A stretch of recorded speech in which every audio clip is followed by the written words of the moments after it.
And now we move on to the inharmonic resonator. The inharmonic resonator is a really interesting thing. It gives us pseudo-stereo, which is really great. It gives us kind of a ersatz kind of room resonance if we want it. It also can give us a resonant fill for above our explicit formants that we're using the formant filter bank for, so we can get by with a lot fewer formants. A lot of times you don't really care all that much what the upper resonances are doing or where they're located. As long as you got a bunch of them, it sounds pretty good. So we can get that with the inharmonic resonator. All right, so we can cross mix our way around it if we want to. There's a high pass filter here that limits the low frequency content that goes into here, and that's useful for blending the inharmonic resonator with the formant filter bank. And then we have this loop here, and inside this loop we have a simple delay, and then we have something called an absorptive all-pass reverberator. And all that is an all-pass filter with a low-pass filter in the forward path. So it's really, it sounds fancy, but it's not. So we can control the forward and the feedback and feed forward here using this harm knob. And then we have a tap here that splits the delay between the simple delay and the reverberator. So we can control the ratio there. And then the frequency here is really kind of an inverse. It sets the delay time, the total delay time that we're dealing with. And then we can set the resonance by this control here with the feedback. Okay, so got that ticking noise sound again. We go to the, oh, here it is. So here's the resonator page. So here's the time delay, the inverse of the time delay that we have split between the simple delay and the all-pass reverberator. This is the high-pass filter going in. It's a fourth order. We can control the frequency. The mode, we can control this, we can set it up as a series, in series with the formant filter bank, or in parallel with it. In parallel with it, that's kind of something you'd want to do for formant fill. Series would be more like using it as a reverb kind of thing, or a pseudo-stereo effect. Reso, that's the feedback. Tap, that's the ratio between simple delay and the all-pass reverberator delay. And harm, that's the all-pass reverberator internal feed forward and feedback. And then we have an X-mix, which goes, we can mix around the resonator. So let's put it in a mode, so we're using it. Let's put it in mode 1. Right, and we'll give it some X-mix. We'll X-mix all the way, it totally in. We'll give it some resonance so you can kind of hear what's going on. So it sounds kind of like a string.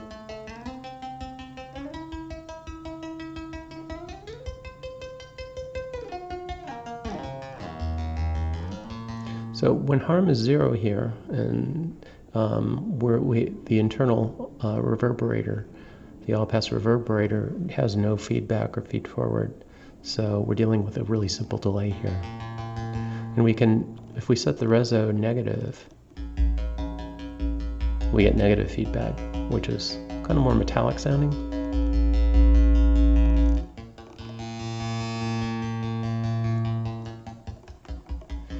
When we limit the low frequency content,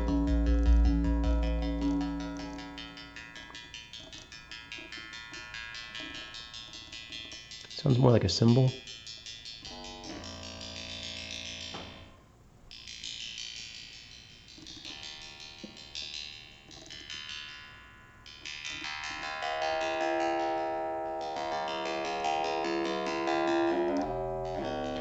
So then let's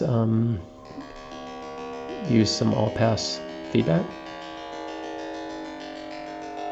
And what that does is it breaks up the evenness of the resonances.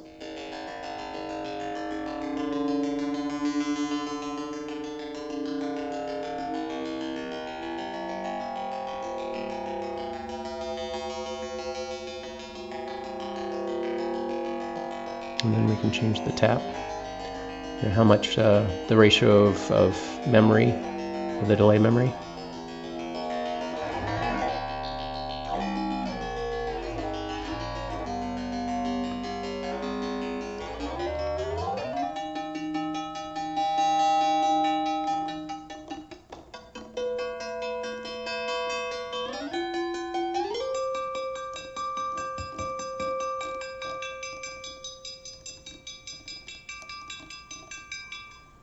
So that gives you some idea of the kinds of sounds you can get from the resonator. One here that's fairly interesting is basso reso, which is 24.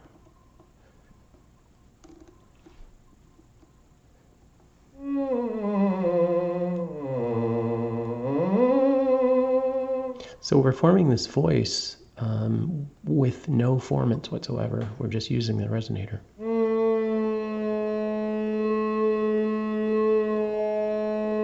And here we can control the vowel.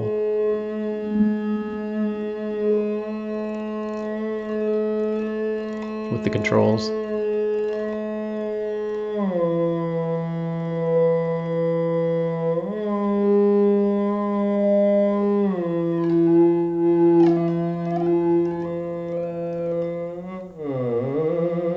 Which is kind of neat.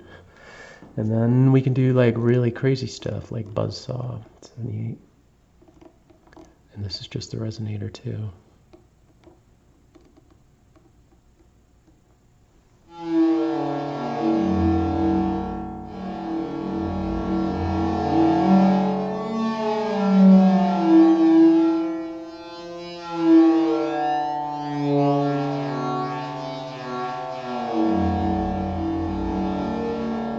So it can do some pretty complicated resonance things. I want to show you too how it fills out the cello 41. So you can see that we have about half and half mix here between the resonator and the formants. So this is just the resonator. This is just the formants. So you can see it's rather dull sounding without the resonator. The resonator really peps it up.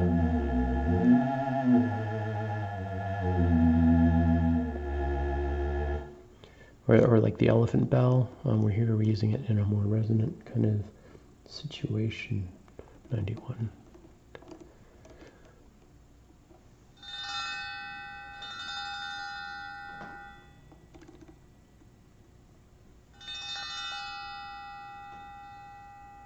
So this is just the formants here. And this is just the resonator. But you put them together and